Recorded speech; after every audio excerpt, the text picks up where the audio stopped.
How's it going, everyone? It's Sam. Assets could be frozen very soon here on Binance US. We also have some other big events that I haven't covered yet, described what was going to happen that could be happening tomorrow in the next 24 hours. I also want to cover a couple big pieces of news and a movement to fire Gary Gensler. If you don't mind, hit subscribe, turn the bell notification underneath the video. This is going to be a short one here today, so stay through to the end. As you can see, Bitcoin dominance is edging up just slightly, up at 49.23% here today, which is close to the peak of where it's been. Obviously, 50% is a big barrier. That is a key level, obviously, and we've been rejected around 49% several times. This is our first time really breaking above that level, so it should be interesting to see if we can actually break above 50%. Be ready for some resistance. Be ready for some altcoins to move up a little bit. But then I personally think Bitcoin dominance will move up. So I'm still holding a large bag of Bitcoin. Now, I do want to cover a couple things that are happening in the next 24 hours. But first, we got news today that Warren Davidson filed the SEC Stabilization Act to restructure the SEC and fire Gary Gensler. This is something that is trending on Twitter right now. U.S. capital markets must be protected from a tyrannical chairman, including the current one. It's time for a real reform and to fire Gary Gensler as chair of the SEC statement. You can see 25,000 likes, 9,400 retweets, 1.4 million views. I would not be surprised if Congress pushed against Gary for doing this, especially leading up to an election year. And then Gary kind of backed off a little bit. Maybe he's coming out with a really hard stance on crypto right now. But just like when you're trying to bid on something, you either, like if you're buying it, you underbid a lot and you just hope to come in between those two numbers, what they're trying to sell something for and what you're trying to buy it for. So sometimes you underbid even further than what you want. So he might just be playing real hardball to get what he eventually wants. So we could see more of that in the future. We could see some explanation for what he's really hoping to get out of this.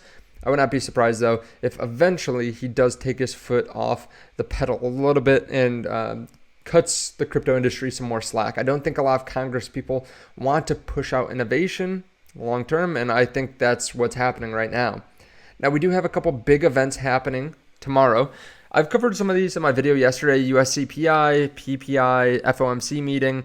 But a couple things I didn't cover. The Hinman docs become public tomorrow. These are the documents from years ago when the SEC declared that Ethereum was not a security in their eyes. The SEC's tried to cover this up, basically redact a ton of the information. Ripple has been able to get these documents to go public, but that's happening tomorrow. So there could be some huge news there.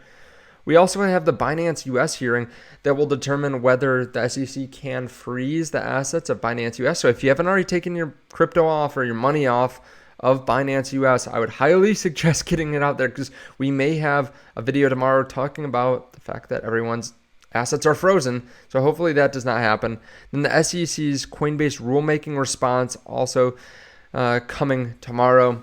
So hopefully this all goes smoothly. We'll have a lot to cover tomorrow, have a lot to cover Wednesday, have a lot to cover Thursday because of jobless claims and retail sales data as well. It's probably the biggest week that we've had in a month plus. So be on the lookout for all that. We did get some news on what the large funds are doing, and they're selling off assets faster than they have in the past. The asset funds came in at outflows of 88 million. Bring this 8-week run of outflows to 417 million. We believe that this is monetary policy related, with currently no clear end in sight to interest rate rises, leaving investors cautious, which is weird. I don't think that's very likely. I think we are seeing interest rates being pretty much leveled off, at least in the U.S., but these are international funds, so that could play a role in it as well.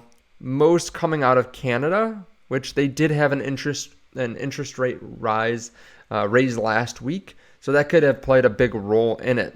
Most of it coming out of Bitcoin, 52 million, 35.6 million coming out of Ethereum.